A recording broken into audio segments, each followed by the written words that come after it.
Hello everybody, I'm Steven. Hi, I'm Reza.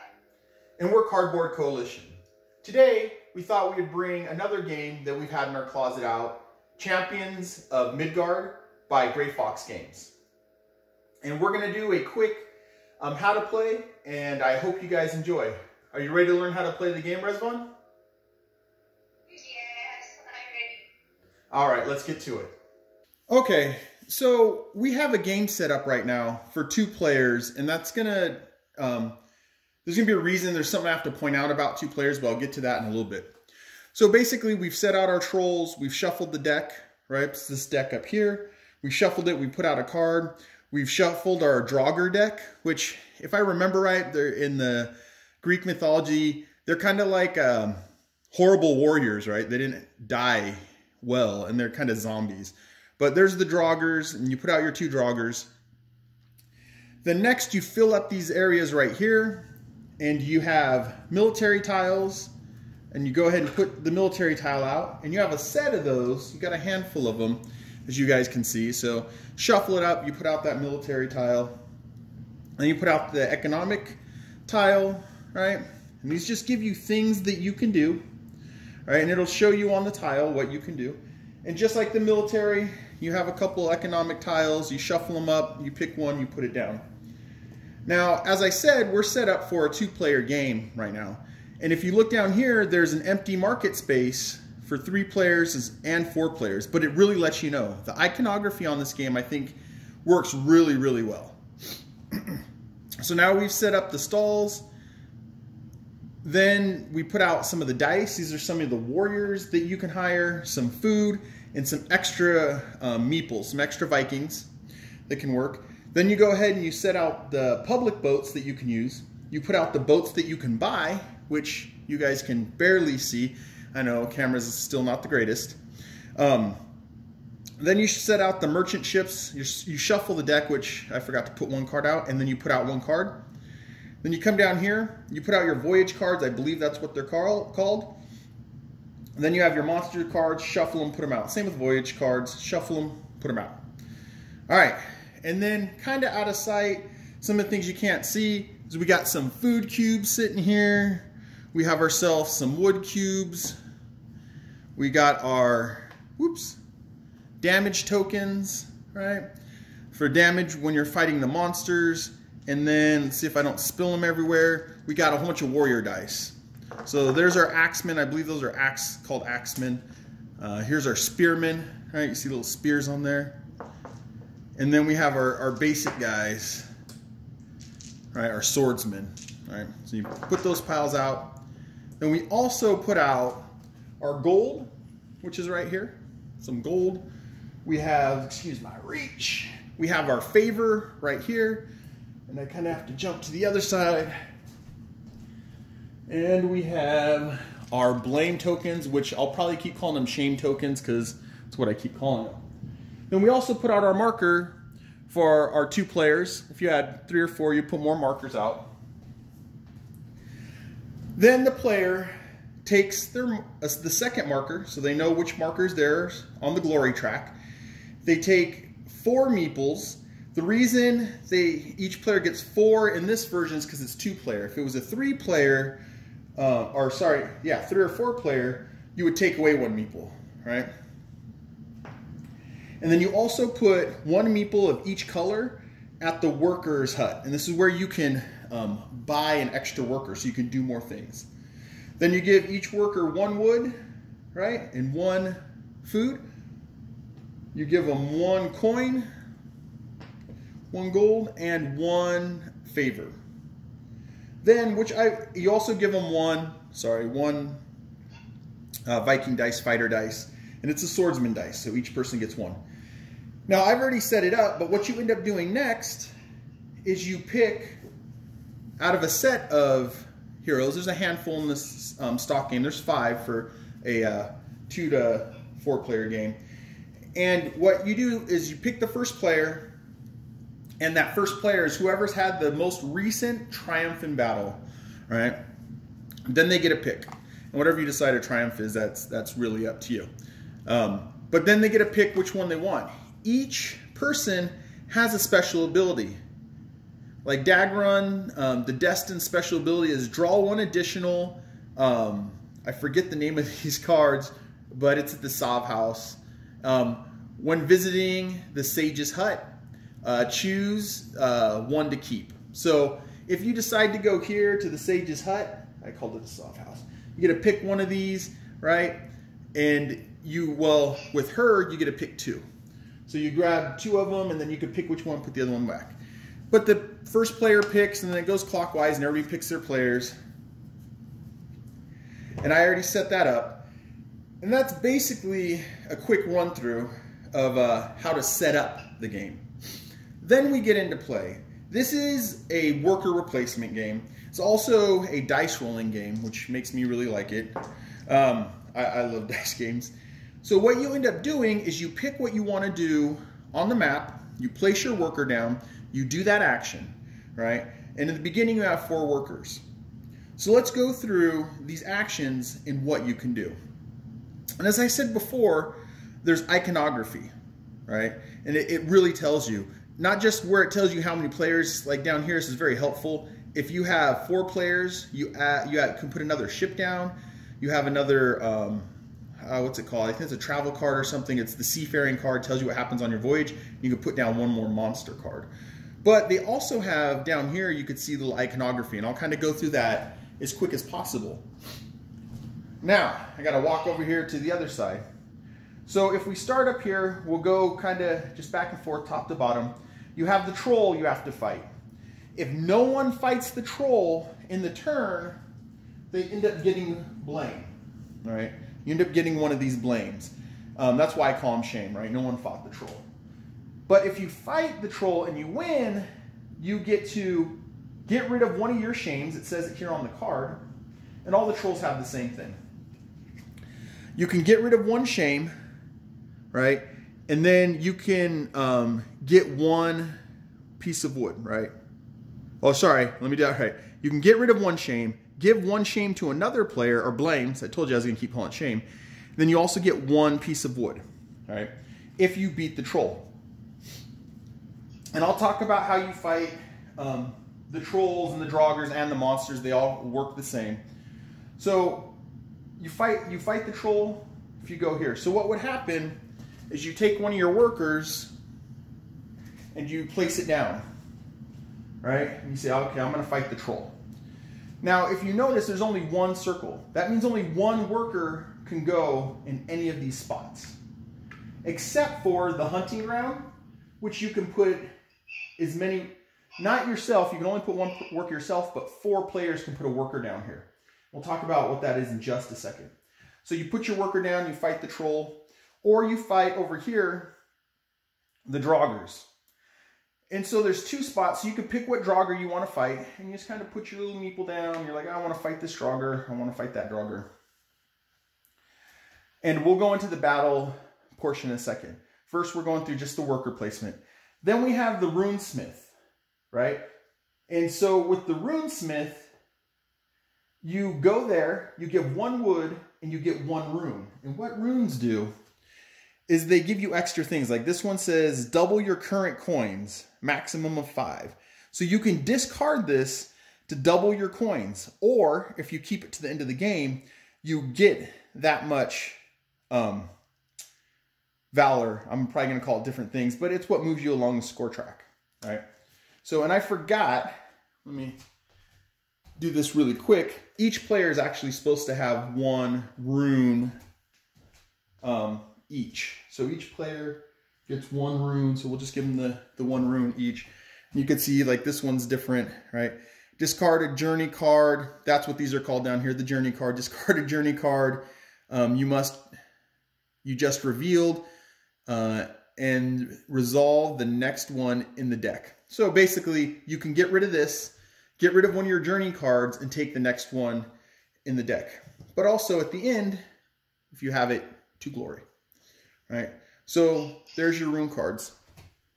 So you can go over here, you can pay a little wood to go to the runesmith, or you can come over here to the jarl's house.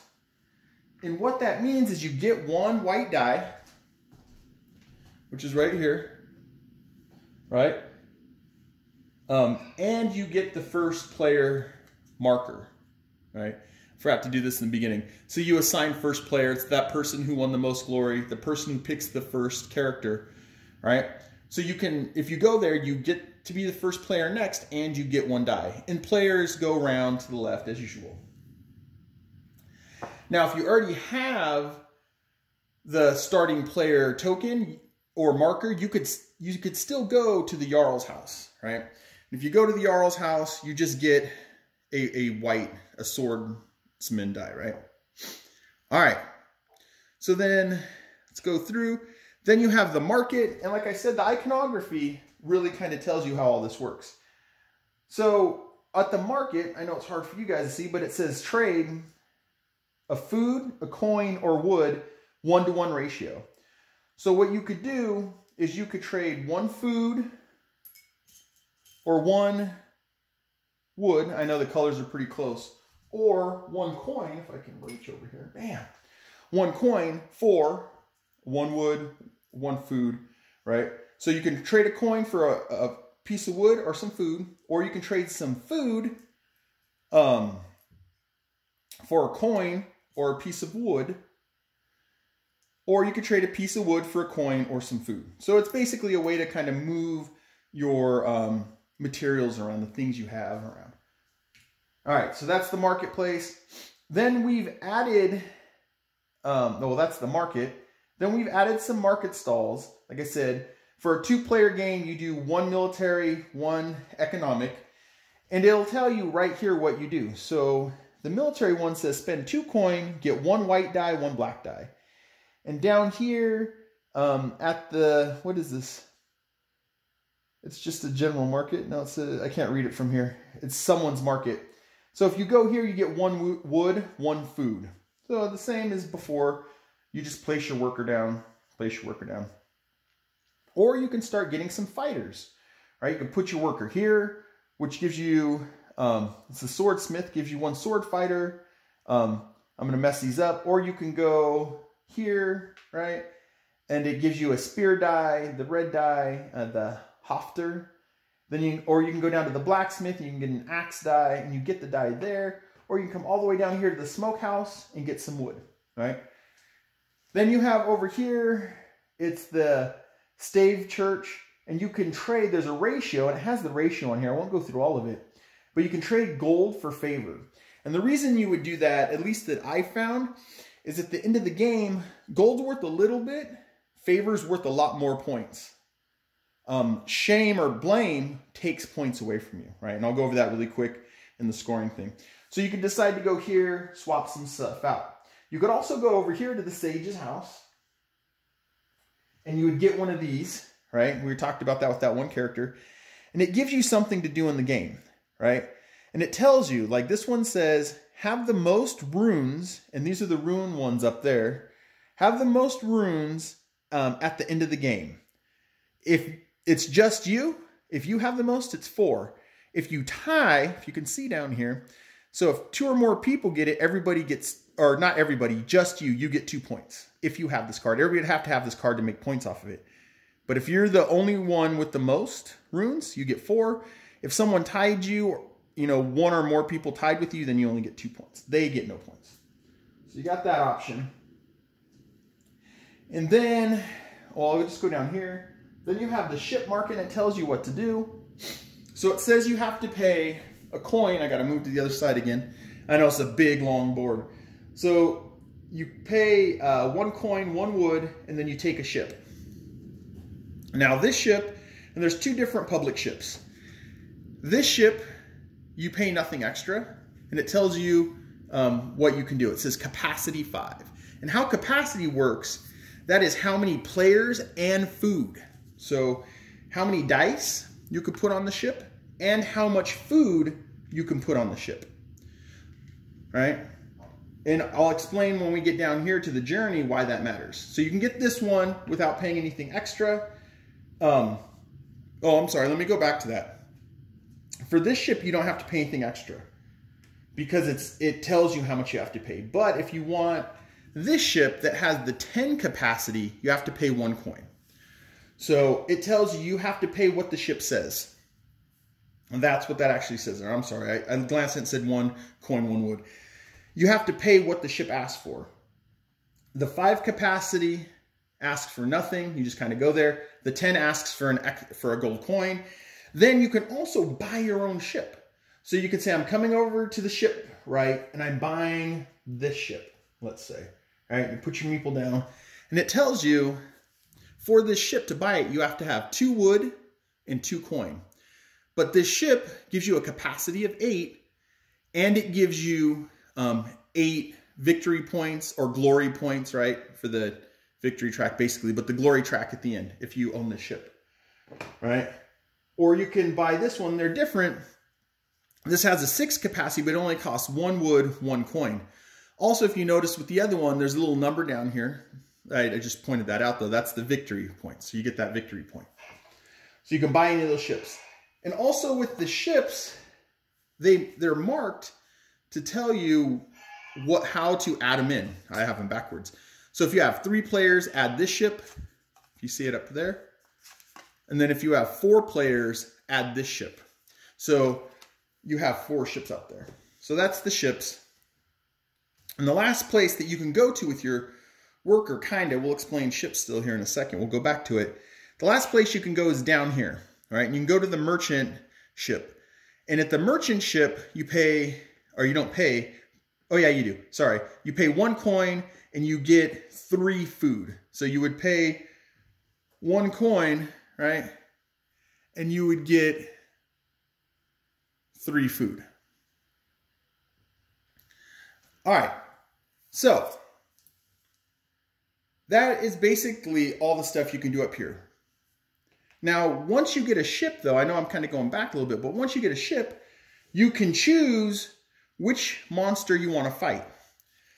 And so you can move the ship to where you want to go. You could place, let's just grab some dice here. You could place some food on the ship, right?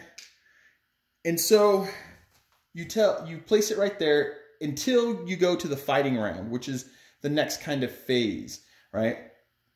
So you place your ship here, but what you want to look at is on this one, it says 1 food equals 1 fighter. So 1 food equals 1 fighter. So I put 2 food down there. I put 2 fighters. My capacity was 5. I could have put more. And then I can go through the journey. We'll just leave him there just for now. We'll grab an old blue to go up top. Oh, I jumped back once. I forgot. You also have the worker's hut. And at the worker's hut, you can pay gold to get an additional worker, right? And it has it here. The first person plays 5, then 4, then 3, then 2. So the first person to go here has to pay the most. That's how you get more workers. All right, sorry about that. Let's go back into the fight phase. So if workers are placed, I guess I'll just grab a couple of these so we can kind of mark. We'll grab one of these and one of these. So once everybody's gone through and they place 1 worker at a time, you go clockwise. You kind of put everybody here. And then you got the fighting ones and fighting. Now you've placed all your workers, you want to assign dice to your guys, or fighters. And how you get fighters is if you look down here on the player board, there are spaces on here. You have 8 spaces. So you can have multiple fighters, and you could swap out fighters for new ones when you get new fighters and all that stuff, right? So I'm just giving some people some fighters so we have some things, right? So now that everybody's said what they're going to do, then you assign your fighters and you put those dice there. So we're going to look up there at the troll and we'll assign these 2 dice up here to the troll, right, for old blue. And then yellow decide to go after that Draugr, and we'll assign these 2 dice over here. And we've already kind of put dice down here, so let's just say yellow assigned those 2 dice and the 2 food to fight that monster. Now, how you resolve fighting is you start at the top. And if you notice, there's 2 workers, 1 worker from each player in the hunting ground. And what they get to do is they can assign any of their unused dice. So yellow has these 2 unused dice. They can roll them, right? and blue has these 2 dice. And what you do with the hunting ground is you roll your dice, and how many hits you get, and I'll explain shields in a minute, how many hits you get is food that you got hunting. So blue would have got one food. And then and you get to keep those dice, they stay with you. And then yellow, we'll roll them. Yellow also gets 1 food. All right, so yellow gets 1 food. All right, so that's the hunting ground when you go out hunting. Sorry, I keep jumping back and forth, so the sound might sound weird. Then you come over here and you got the troll. So what the troll says is this troll is 1 damage, right? And he destroys 2. Oh, sorry. He could take 2 damage. He kills 1.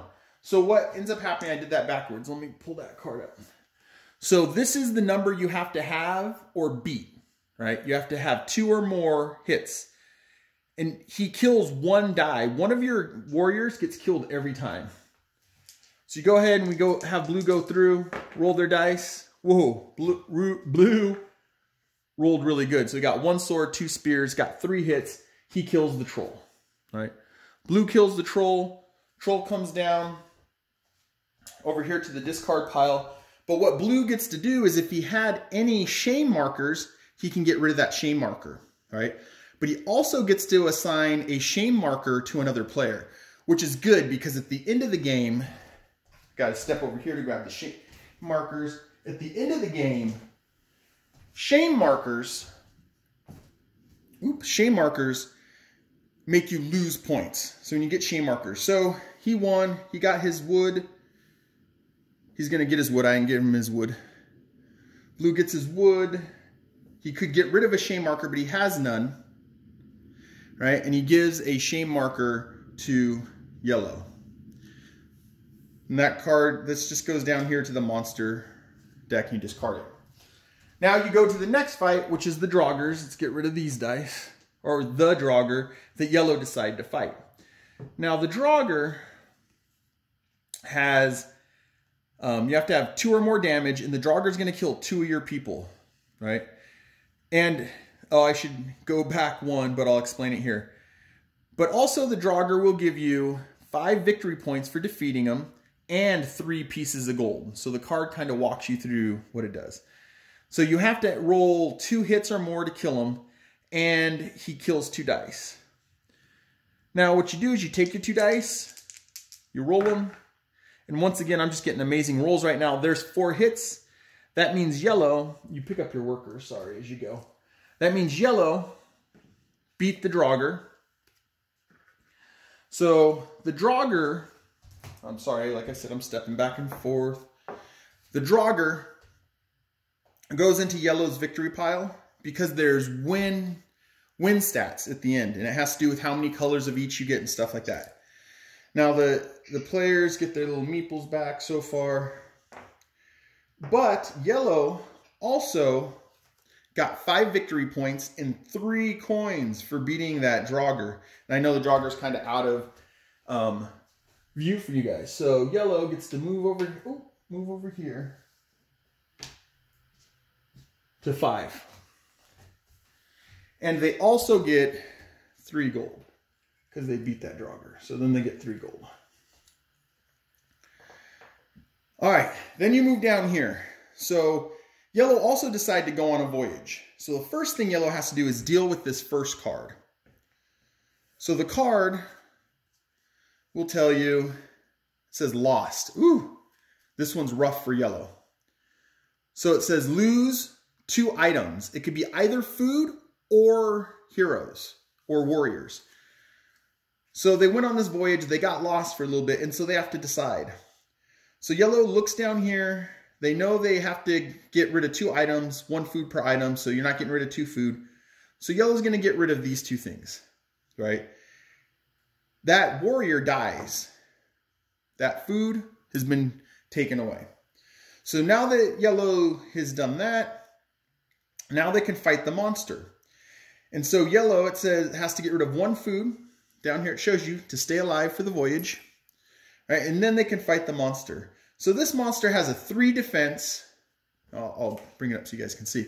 Has a 3 defense. It's going to kill two attacks. It's going to kill 2 of your players. And it also gives you 13 victory points if you can beat it, or glory points, and you get a favor. And what a favor lets you do is reroll dice. So this kind of really sucks for yellow because they have 1 die. They have no way to roll 3. They can only roll a 2 at highest. Spears have 2, right? Now, one of the things is the shield. Shield blocks any of the monsters, trolls, draugrs attacks, which means you don't have to get rid of that dice. Now, just for example's sake, let's say that yellow still had 3 dice by the time they fought that monster. So they can roll their 3 dice. And of course I get no shields. So they roll the 3 dice. They say I have 2 hits on this monster. So you put the 2 down. Monster takes 3 hits. Now the monster takes away 2 dice. So he's going to kill 2 of your guys. So yellow's going to say, I'm going to get rid of these 2 reds because axes are so much better. They rolled no shields to block it. And they roll 2 hits. That would kill this monster, which is the, what is it, the Lindworm? Lindworm! All right, so if yellow would have rolled a shield, they wouldn't have had to get rid of 2 dice. They would only have to get rid of 1, and then they could have re-rolled 2 dice. Shields, which makes sense, if I can find it on this one, shields just block the monster, the troll, or the draugrs attack, right? They just block it. So these are just hit point markers so you can see. So you can keep rolling your dice until the battle's over. Either you're dead or the monster's dead, as long as you have those dice. All right, so now the last thing to point out, and this is also on, I can't remember trolls. I don't think trolls as much, but the draugrs definitely. You have this symbol down here. And what this symbol shows you is to fight this monster, you cannot use sword dice, right? Which isn't that bad. These are the weaker ones, as you can see, as I kind of just roll it through my hand. They don't have as many hits as the other ones. But this says you can't use swords. The example that we have up there with the draugr also says you can't use swords. There are some that say you can't use spears, some that say you can't use axes. And axes are great because they attack. They have two attacks on there, right? But they have no shields. So that's one of the things thinking about axes. Reds have shields and whites have shields, right? Whites don't have as many attacks as reds do. So it's kind of black's the best, red's the medium, and white's down here, all right? So now that that's all done, so we could say yellow won, that's fine. Yellow won, yay. This goes to the discard pile over here. The ship goes back to the private dock, or to the public dock. You put another card down here. This monster, you see the color coded, goes down here to the player's hand. So they keep these. Chimera at the end, it helps with scoring. And then a new monster comes out here. Then you go up here and you start replacing everything. So then a new troll comes out because the village is constantly under attack, right? And you get rid of all draugrs. They go into a discard pile, and you can just put them in the monster discard pile down here.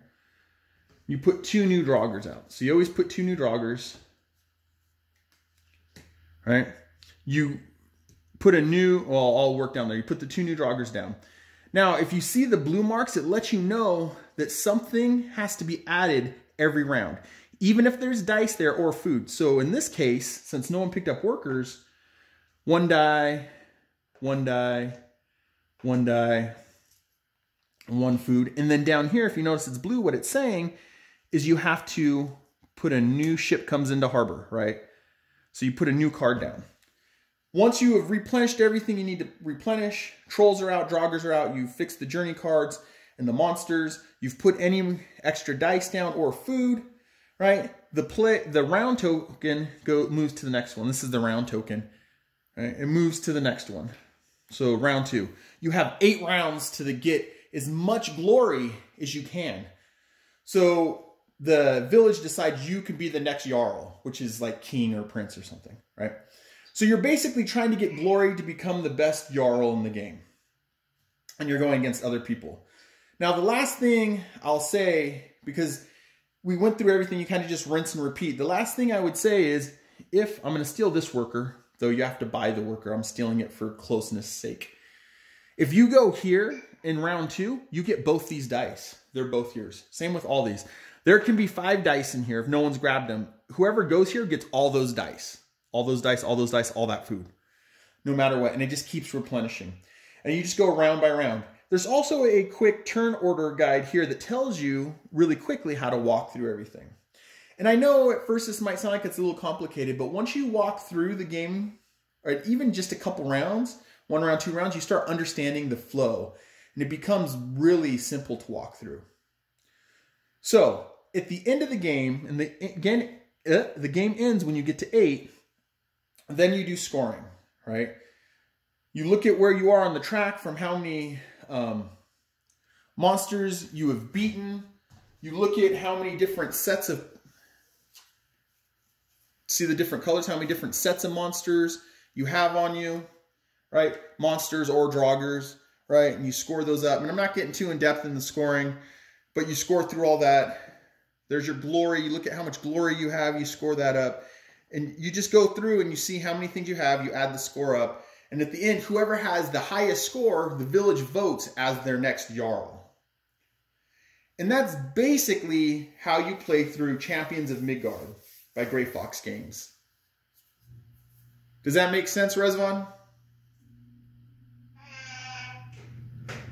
Did you say no? No, I said yes. Oh, yes. All right. So we're going to go ahead and we'll get a playthrough up for you guys. Hopefully it'll let you understand it a little bit more, watching us actually work through everything. But beyond that, as always, help add to the coalition by liking, subscribing, and commenting. Bye, everybody.